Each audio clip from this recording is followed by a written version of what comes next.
Ассалаумағалейкум, біздің қымбатты да сымбатты достар, көрермендер. Бүгін біз эфирдеміз, бізді жіберіп алмай көріңіздер. 14:30-да Евразия каналы Қостанай жобасы қосылу болсын. Біз сіздермен біргеміз. Айбекті трик. Ағырке, сонда сіз жігітті статистикаға байланысты таңдайсыз ба? Жоқ, мынау статистикаға байланысты қыз таңдайды, мен өз солай. Бұл кісі айтпады ғой?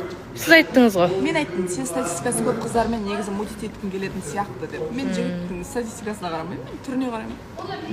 Ой, вай, қойшы. Түріне, жүрегіне. Қойса, кім? Қызыл помада жарасып тұрмады. Керең дем алып сәл. Бүгін өмірінде Денең бостап отыр. Көре алмайды. Ойлап қалдым, Сержанмен кеше көп қасында жүргенге статистикасы жақсы шығар деп ойладыңыз ба? Сержан статистикасын Білмейсіз. Сөйтіп ойлады ғой. 300 мың подписчигін көрді да. Ей, деді, академия статистиканы жауап. өзі сияқты көреді. Бәрі өзі. Сол ойлап қалдым, Расул ма екен, әлі өзіңізді айтып жатсыз ба деп ше?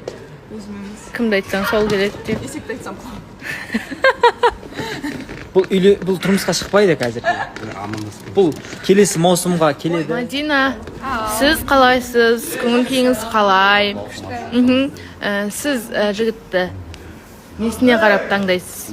Несіне қарап таңдайсыз? Иә, ең бірінші көрген кезде. Адамның қасиеттеріне қарап таңдайсыз. Сіз экраннан ер жігітті көрдіңіз, сосын қандай ойға келдіңіз? Мен экраннан ер жігітті көрдім де сосын андай ойға келдім.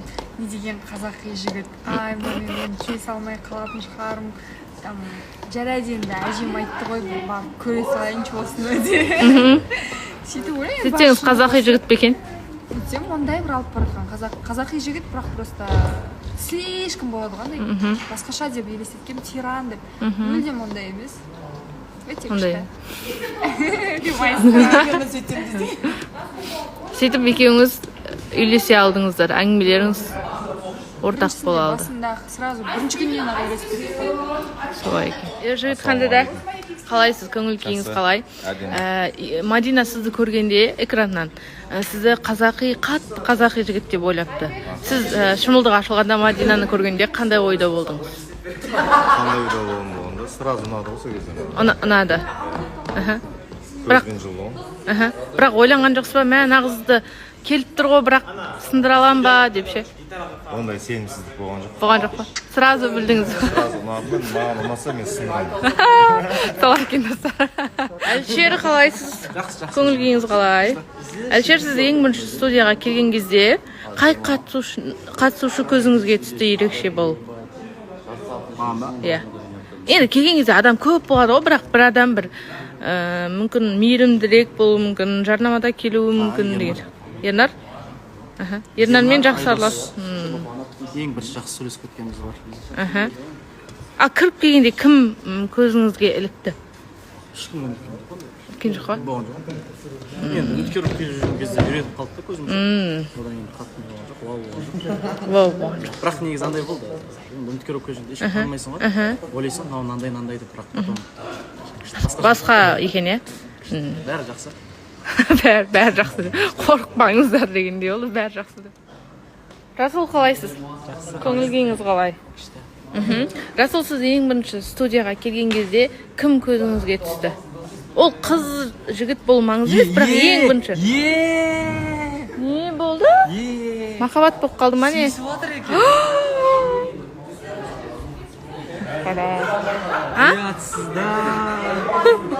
Қуасың ба емес, мен көзіммен көріп отырмын оны. Бала в шоке болып қалды. Мен сұрағымды ұмытып қалдым, мына бала. Расул шок қой, шок кәдімгідей ше. Сержан мырза мәз енді. Ағырке ғана ойбай деп. Кішкене Расул травма алып қалған сияқты. Көзіңіз бүйтіп кетті ғой. Ал Ағырке айтыңыз ал. Жоқ, мынау Расул ақталу көрген нәрсесін, ақталу емес, мен аспанда Құдай тұрған бір Алла біледі. Расул көрген өтірік перебор жасап айтып жүр. Негізі екеуміз амандасып жатқанбыз. Маған менімен амандаспай кетті. Амандасып жатты. Жоқ, сізбен амандаспай кетті, неге артынан өзіңіз барып амандасу маңызды ма сіз үшін? Жек тұрды, барып амандастық енді.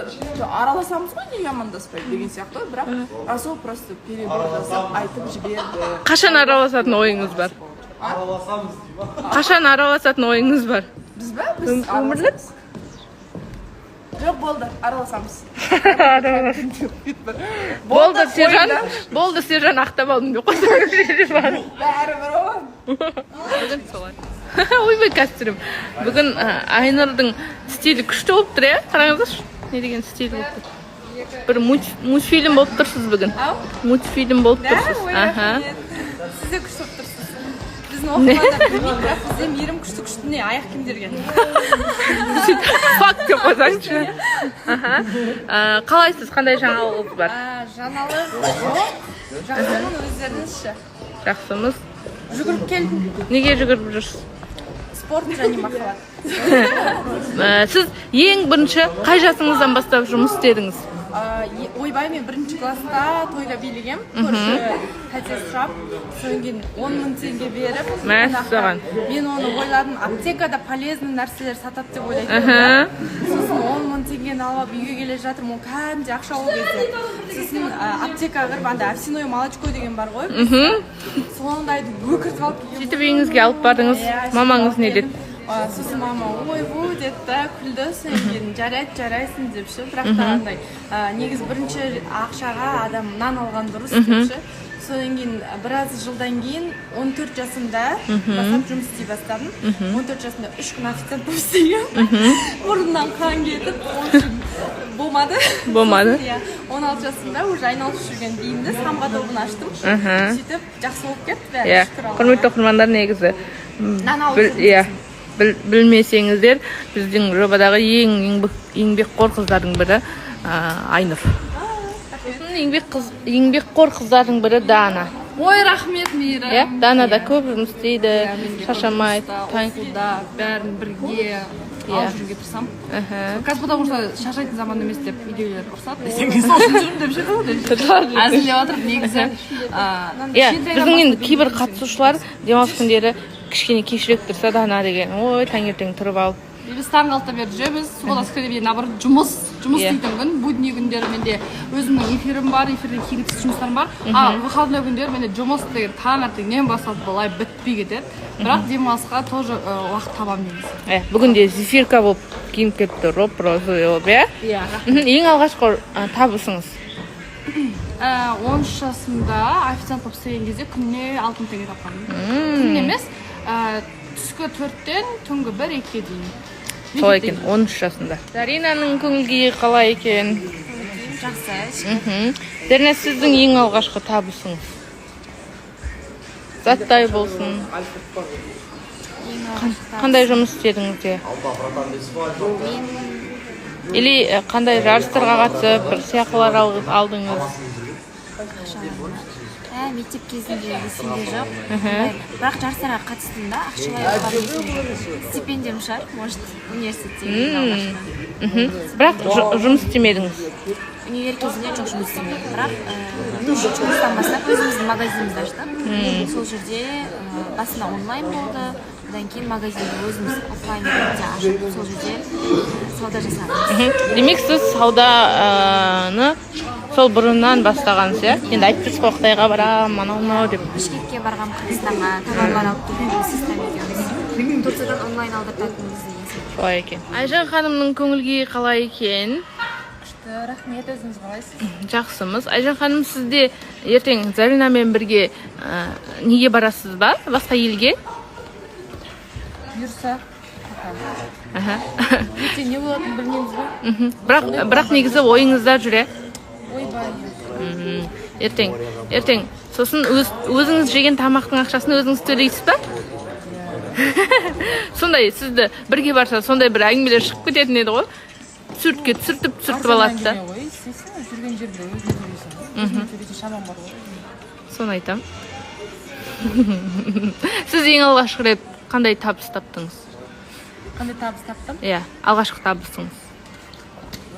Ақшалай. 9-шы класста шығар. Есіңізде жоқ, Ол кезде нормальный ақша, 15 мың ба. 9-шы класста. Айжан ханым есіне енді түсіп жатыр. Ал айтыңыз. Есіне енді түсіп жатырғанда кішкене бір конфеттер болатын магазин аласың да, сосын қыздарға сатасың ғой. Мектеп уақытында солай табыс таптыңыз. 2 есе ақша табасың сосын. 100 теңге шығарсаң, онда 500 теңге істей аласың ғой. Мәссаған. Сондай пысық қыз болған ғой. Негізі Айжан ханым пысық білмесеңіздер. 5-ші класс баланы Солай табыс тапқан екен. Сіздер де жазып кетіңіздер, құрметті оқырмандар, қалай сіздер табыс таптыңыздар.